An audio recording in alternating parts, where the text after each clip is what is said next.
Bloodborne pathogens.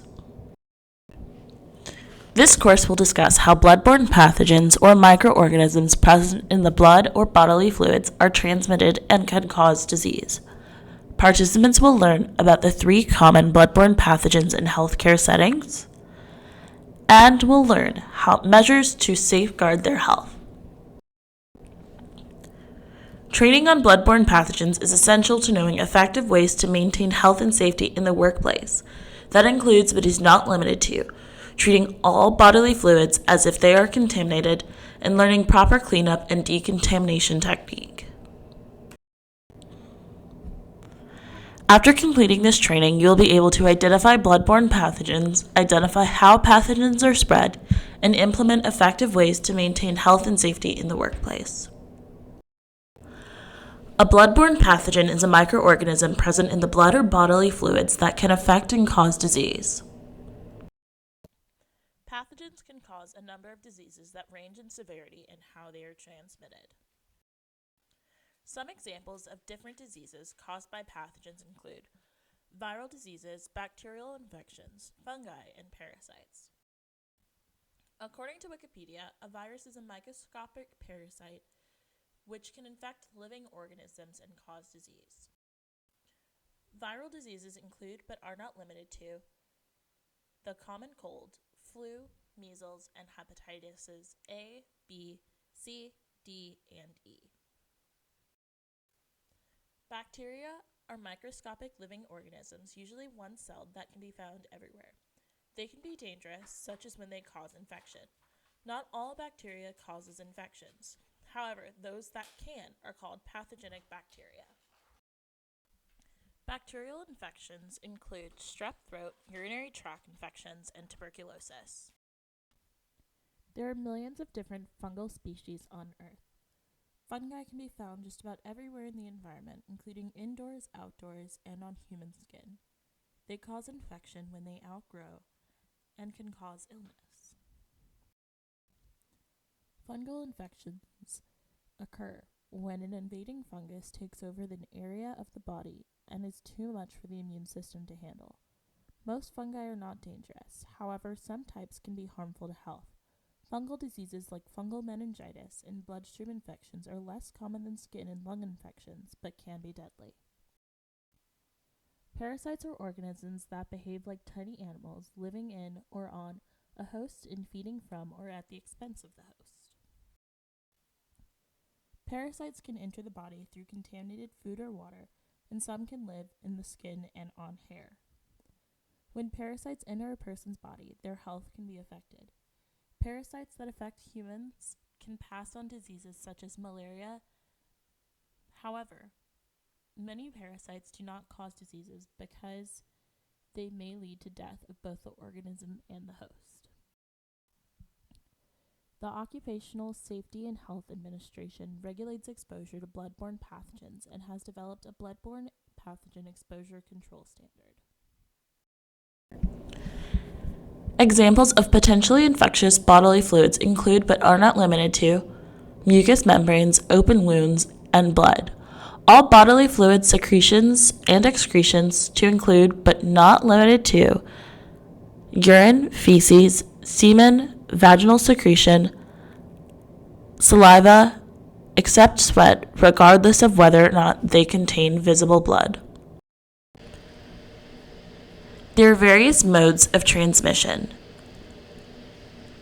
Bloodborne pathogens can be spread through direct contact, indirect contact, respiratory transmission, or vector-borne transmission. Hepatitis B, C, and HIV are spread by exposure to blood or other bodily fluids that may contain blood. Bloodborne pathogens can be transmitted through accidental punctures and cuts with contaminated sharp materials, contact between mucous membranes or broken skin and the infected bodily fluids, sharing of needles, and sexual contact. There are 3 common types of bloodborne pathogens from which healthcare workers are at risk: human immunodeficiency virus, hepatitis B, and hepatitis C. Human immunodeficiency virus is a virus spread through certain body fluids that attacks the body's immune system, specifically the CD4 cells, often called T cells. Research shows that there is an estimated 1.1 million people living with HIV.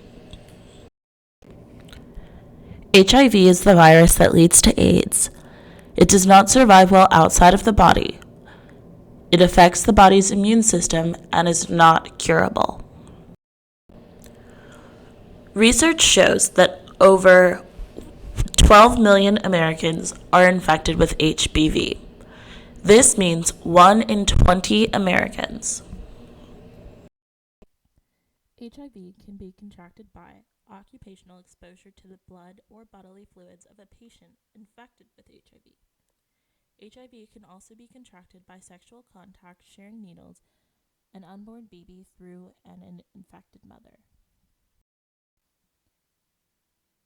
Hepatitis B virus is known as a bloodborne virus because it is transmitted from one person to another via blood or fluids contaminated with blood.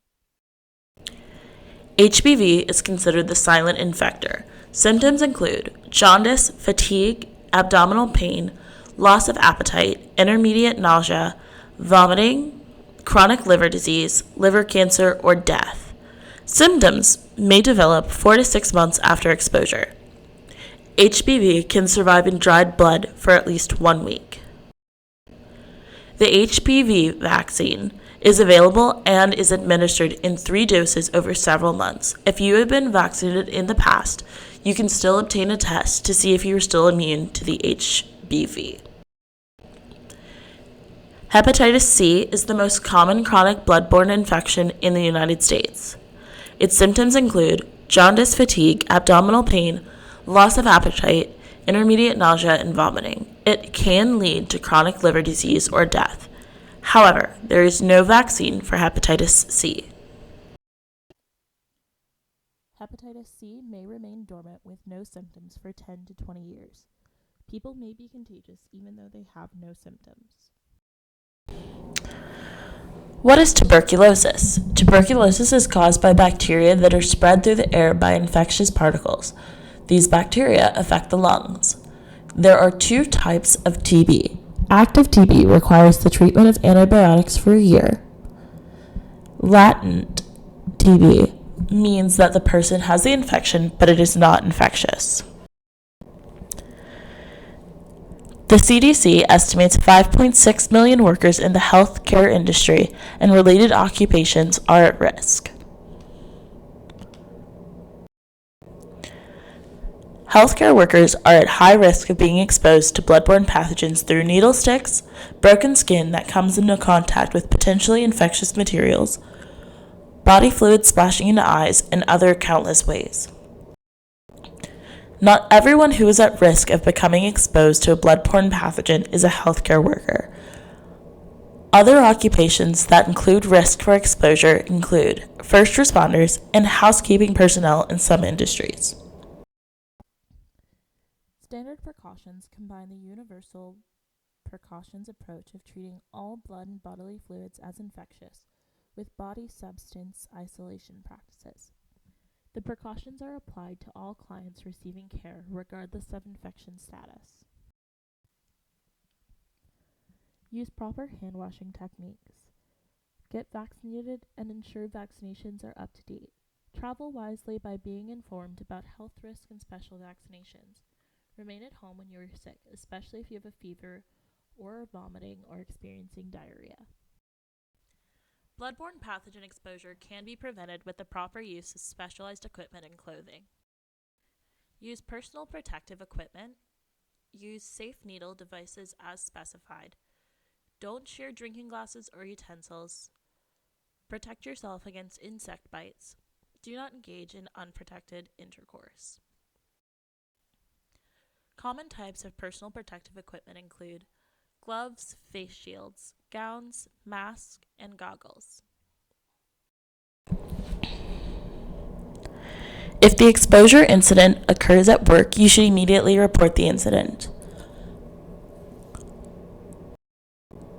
In order to minimize the spreading of infectious disease due to exposure, the following should occur. Decontaminate the exposed area immediately. Clean the environment with the appropriate disinfecting solution. Or your agency may have another product that they require you to use. Proper disposal. Non-sharps materials contaminated with blood or other infectious materials must be handled carefully and disposed of in infectious waste containers.